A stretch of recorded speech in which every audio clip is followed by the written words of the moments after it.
با این 1 سال میخواید چی کار کنید؟ بذارید ببینیم چقدر وقت داریم. وقت خالی رو توی 24 ساعت برای نمونه حساب کنیم. فرض کنیم 8 ساعت میخوابیم، 2 ساعت غذا میخوریم، 1 ساعت هم میریم دستشویی و گلاب بروتون و 1 ساعت دیگه هم برای خواب و استراحت و فقط برای اونایی که شاغل یا مؤثل هستن هم 5 ساعت برای کار و تلاش. البته بعید میدونم اگر کار و زندگی داشته باشین این ویدیو رو تماشا کنین. روزهای تعطیل اون 5 ساعت رو از دست نمیدین، عوضش 2 ساعت بیشتر بخوابید. اینطوری 2191 ساعت توی روزهای وسط هفته وقت دارید و 520 ساعت توی جمعه ها. دقت کنید که اگر روزهای تعطیل دیگر رو هم به جمعه ها اضافه کنیم، ساعت‌های خیلی بیشتری رو در اختیار دارید. مثلا کسایی که مثل من همه روزه تعطیل هستن، با این حساب 3756 ساعت در سال وقت خالی دارن. حالا تو این زمان چه کارهایی میشه کرد؟ یه نفر که مثل من کند مطالعه میکنه، میتونه جنگ و صلح تولستوی رو توی 55 ساعت بخونه، هری پاتر و سنگ جادو رو توی 7 ساعت، ارباب حلقه ها رو توی 45 ساعت، خوشه‌های خشم رو توی 16 ساعت، داستان دو شهر چارلز دیکنز رو توی 13 ساعت، ماجراهای هاکلبری فین رو توی 15 ساعت، بلندی‌های بادگیر رو توی 10 ساعت، ارباب مگس‌ها رو توی 6 ساعت، ناتور دشت سلینجر رو توی 7 ساعت، انجیل رو توی 70 ساعت، قرآن رو توی 15 ساعت و همه این کتابا رو توی 259 ساعت. بگو 300 ساعت.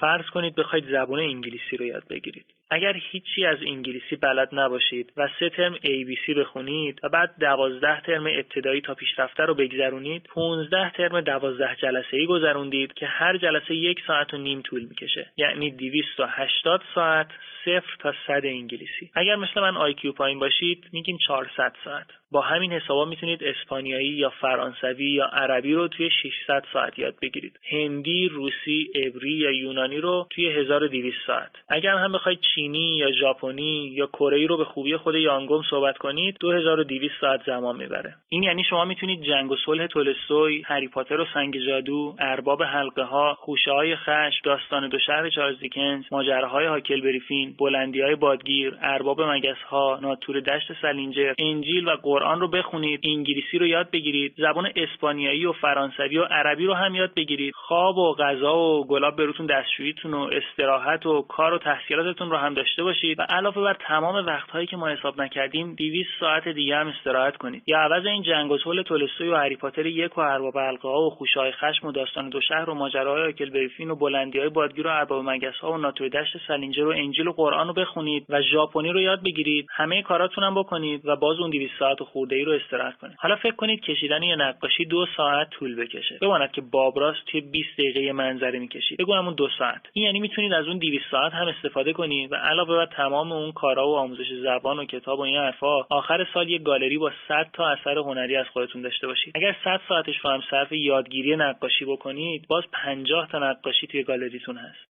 پیاده روی هم بد نیست. اگر مثل من آروم راه برید، 1 کیلومتر رو میتونید توی 15 دقیقه طی کنید. یعنی میتونید توی اون 200 ساعت بعد از خوندن هری پاتر و جنگ و صلح و قرآن و انجیل و دستشویی و این حرفا از تهران تا مشهد و پیاده برید. التماس دعا.